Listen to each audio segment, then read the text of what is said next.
DMTV, bilile kamalo bana ebele.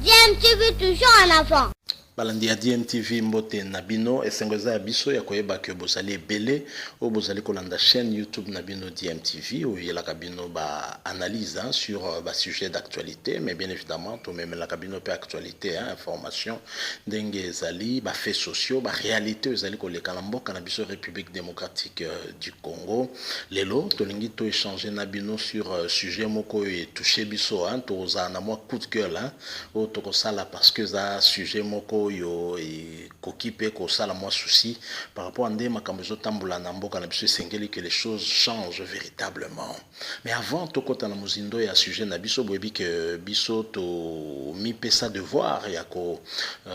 sensibiliser bino pe ko sensibiliser biso nyoso d'ailleurs pour na etali maladie ya coronavirus ezali ko continuer progression nango na mokili mobimba et particulièrement en République démocratique du Congo vous le savez à plus de 6000 cas confirmés bandeko s'il vous plaît to continuer à respecter ma mesure barrière ndenge basenga na biso tomi batela po maladie ezali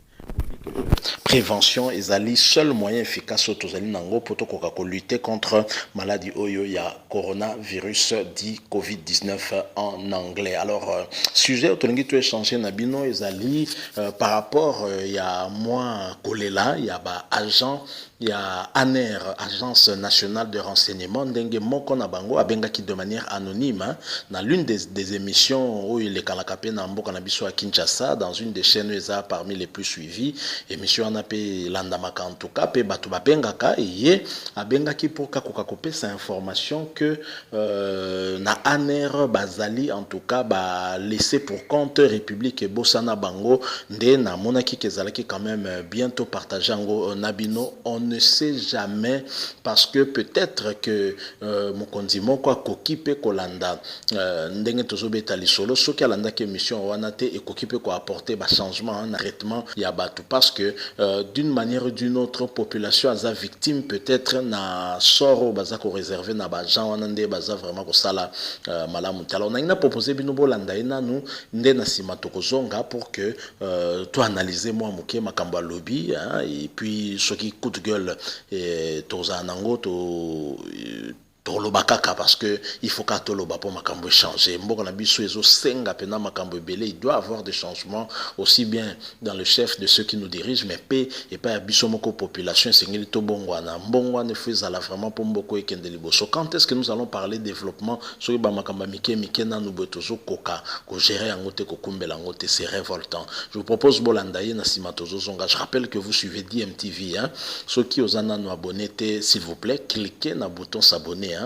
ou s'abonner directement à la chaîne Nokobo Sanate, la petite cloche juste à côté et la cloche et la notification ou on permettre na yo ou comme à ba notification sur ma vidéo te remettre en ligne. À tout de suite. Zato kota na émission na lingina tanga na mukanda moko uti pa bande ko na biso ya ANER ba komela ki biso depuis vendredi kasi lokola émission salama ki samedi mo to tanga salama ki te mo to tanga mo za la kité mukanda et lobi boye na kolinga après bo commenter mo muke cher frère Jean Médard bonjour.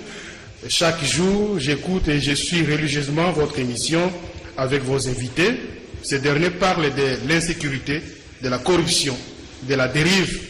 de notre pays. Ils évoquent la précarité des fonctionnaires, des soldats et des policiers. Souvent, ils ne parlent pas des services de renseignement, ANER. Tous les services de l'État sont bancarisés. Paye à la banque, entre parenthèses, sauf l'ANER, avec des salaires de misère. Les derniers à 40 000 francs congolais. Les derniers agents ou salariés na ANER touchent 40 000 francs congolais. Donc presque moins de $20 parce que tout comme déjà plus de 20 000. Les agents n'ont pas de primes, mais la hiérarchie construit des immeubles. Les agents sont payés sur un listing, ils n'ont pas de retraite, mais sont chassés et privés de salaire selon l'humeur du chef. À ce jour, beaucoup ne sont ni payés, ni soignés. Assigné à les oubliés de la République. Maître Bazé Pembe, Mukanda yo natangi yango et pesingata musumwa mawa. Bon, pesinga réflexion na bon, finalement c'est toutes les couches sociales ya mboka na biso. ANER service ya renseignement, ya bokengi. Donc ceux qui tracasserie les autres musumwa mingi peut-être les autres na makamande ngoyo, ba agent ou tout le monde peut-être ba cause la bien traité parce que ça la musala ya renseignement, ba lobi 40 000 francs congolais. Oui, agent Sukatushaka. C'est l'interpellateur. Nayoki Ningo Tangi Mukanda, sauf Kozanga Bokebi Nangai, c'est comme si Ali Ndekomoko nda commis na ono ya ba travailleur. Oui, a commis na kombo ya batonyos. Togokika ko déplorer yango parce que c'est ngeli ko rappeler que ANER ezali service moko d'intelligence, service moko de renseignement. Ceux qui bato ya service bazali kofuta malonga te bakokipe kosala musala na bokebi te yango nde tokokika ko yebisa na bakonza mboka ceux qui ba fonctionnaire bakokoma kotina mikanda boye na ba chaîne de télévision donc bazali ko sentir que nos souffrances eleki ya isolé bolobila ka bato mususu bango zokande bango pe bazoyoka passe. Depuis des années. Tu sais, Basoda. Peut-être moyen pour le Zalagate. Basoda va se manifester. Aussi, ces missions Soda, Bengio, Talaka, boye. Policier à Bengio, Talaka, boye, à Pessiona, ba élément. Tant que vous la télévision, au Loba, ou à sous-bassement, moko ya malunga. Mais Bango, tant que vous la télévision, Balali, ko benga bisoté, Balali, ko signaler, biso makamboye, ko l'équipe na bangote. C'est tout à fait normal que notre salle à l'vision n'a pas été. Mais nous pouvons qu'interpeller l'autorité pour accueillir les savants qui va me caper pour la caille à Bandekoya, Aner, Balobi, va causer 40 000 les locaux avec inflation et aller sur le terrain. Donc, et aller presque $20. Et pour qu'il faut attendre à côté na coin ou bien recoin, il y a vu la Kinshasa. Et on a l'autorité, va sur Kawan avec sérieux, va comment traiter. C'est sûr, c'est votre tracasserie, on a des Feli Mawila, tracasserie na Rofo Victoire, partout le monde va comment binga va sur le bureau de ça peut être dit notamment dans le traitement va subir na niveau ya misal na bango bongo zate est-ce que vous avez justifié na ningo effectivement ndeko Médard ezali eloko moko ya pasi ya mawa ya ko déplorer o eza ko lakisa ke mboka na biso sur eza ko exister te lokola état parce que service ya renseignement tout l'armée, bango bazali support, bango bazali toloba soubassement, o bazali ko simba pouvoir, o bazali ko simba mboka intégrité. Pour bango ne bazali ko pesa information, ce qui bango na bakoti. Yango wana eloko wana ezo salake tracasserie ezali okomona bango batondi na victoire na bakwenyo soso tonani na ba différents presse bato bazali ko déplorer biloko wana komi ko fuye basak oye basala musalo e sengeni basala.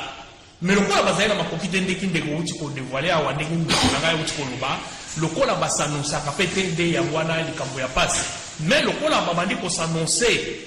boy et ali likambo oyo biso nyo boti kolanda wana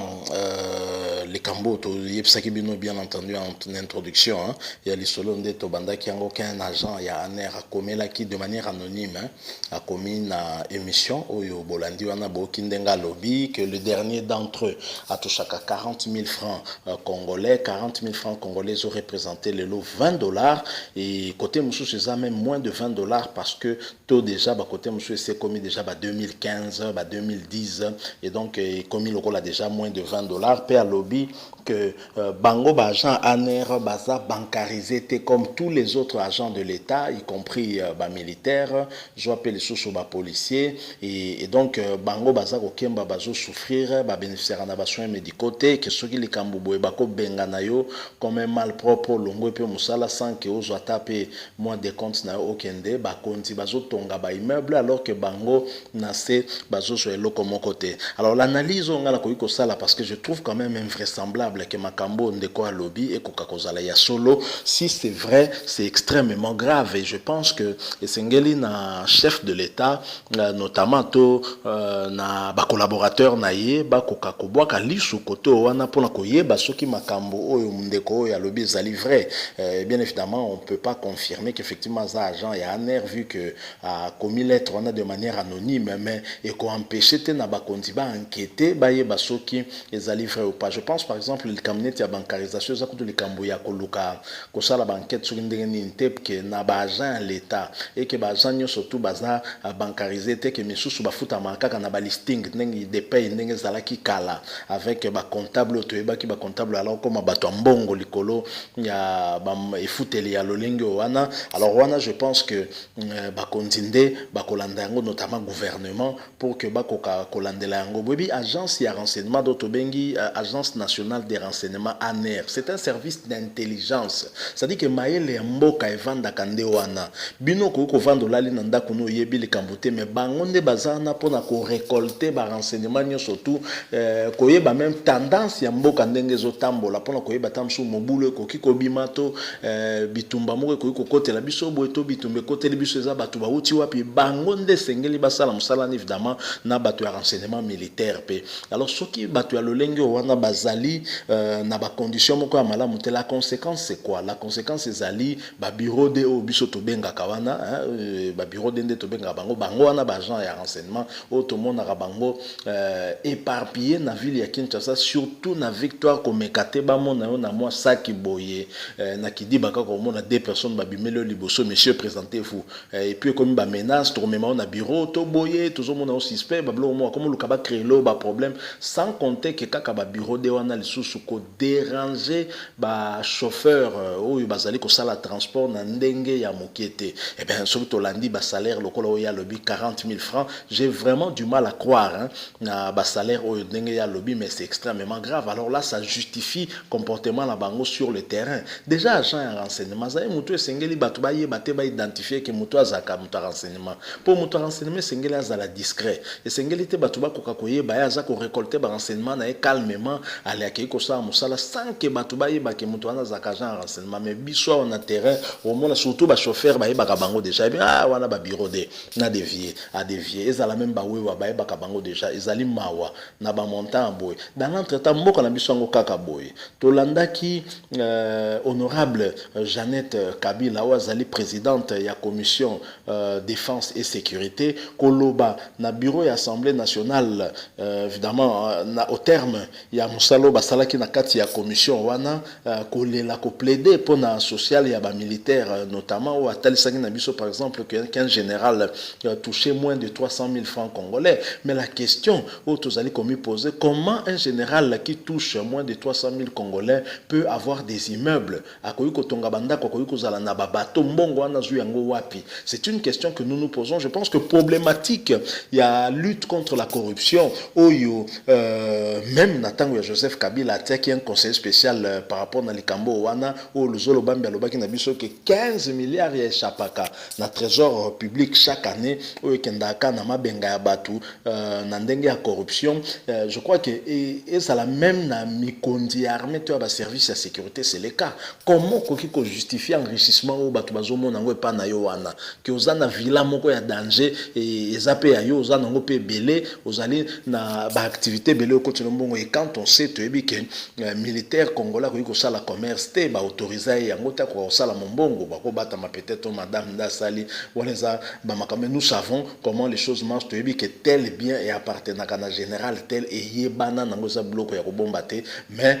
présidente de la commission défense et sécurité honorable Jeannette Kabila a lobaki na biso que général a touché à moins de 300 000 francs congolais. C'est scandaleux et zali malheureux comme on a et agent o ya bazali réellement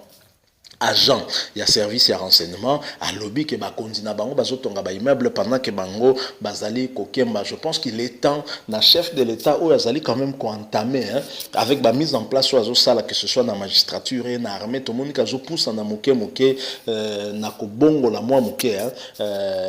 ba service wana nyo surtout il y a sécurité et la justice pour plus d'efficacité certainement et nous pensons que na côté intelligence que ce soit renseignement militaire militaire ou renseignement civil, donc agence nationale renseignement ANER, à Koboa Kapelu Sukuna Poata la paix bas conditions ya bagent au bazali kuna parce que ko améliorer bas conditions la bangote zali ko exposer des populations et ça c'est vraiment très dangereux parce que moni policier yoza ko futa e mabe wana entre temps PC mundu qui soit disant pour sécuriser bateau mais tant moi la na ya beli tout moi la na ya leli nzala nanda ko ke ya nango le côté instrument wa zali nango peut permettre à zombo zaka mundu qui a utiliser ngo de même des bakuluna basoka lichette pour que baboto lango batumbongo ba bien na bango pepe sa bango mbongo ya ko utiliser peka yango c'est aussi simple que ça faut pas tous s'étonner je pense que chef de l'état comme ça moi dynamique moko tozo moneza ya moi bien même si ba mise en place autre ça en armée sali pena mama la polémique wala peto ko lobela yango dans moi sujet mususu to ko aborder yango mais je pense que agent o abengi azala agent solo azala agent lokuta ba kondi ba boka lisu kuna bata pena ba condition na bango d'abord eza normal te na moment to sto komi na bancarisation ba continuer ko futa ba na ba listing wana parce qu'il y a trop d'abus je vous assure il y a trop d'abus et puis avec ba fictif kuna c'est beaucoup plus facile ya ko futaka ba fictif o wana zalinyo surtout wana ka ko sala ke mbongo o ba ko kai ko épargner zo kende ko panzana pe ba futaka bato ba 40 000 francs alors que soki ba longoli ba fictif wana ba ko peut ko augmenter les bateaux bazali réellement ba agent o baza osam sala pour la République ba salaire na bango donc voilà moi mukeli solo na linga kinto partager na bino moi coup de gueule pe par rapport ya agent oyo a komeli ou à la souci que ba kontiba ko otala kana bango nous espérons qu'effectivement mbela naye ko trouver oreille moko attentive hein, et de sorte que babo kanefis que coup d'œil kona baye basoli makambazo le bezali ya vérité toté si vous avez aimé botika na biso moi like moko osala bien boyebi que to sepela mingi comme on a réaction na bino soko sepela ta soko sepeli pété c'est toujours une façon aussi de nous permettre de nous améliorer to ko changer pe le lingue na biso ko travailler ba commentaire na bino ça rappelle sous bientôt tanga yango mais surtout vous s'abonner na chaîne DMTV en n'oubliant pas de cliquer sur la petite cloche de notification juste à côté. Coronavirus ezali Tommy bate la bandeko en respectant des mesures barrières rende toroye bakobondisa maladie wana côté la biso boyebi yango na République démocratique du Congo officiellement annoncé depuis le mois de mars, c'était le 10 mars plus exactement et boyebi que prévention ezali seule alternative efficace au tozalango pour que tokoka ko lutter contre maladie wana. Merci encore une fois Nathan au bopesi na biso DMTV to côté na bino prochainement. Au revoir.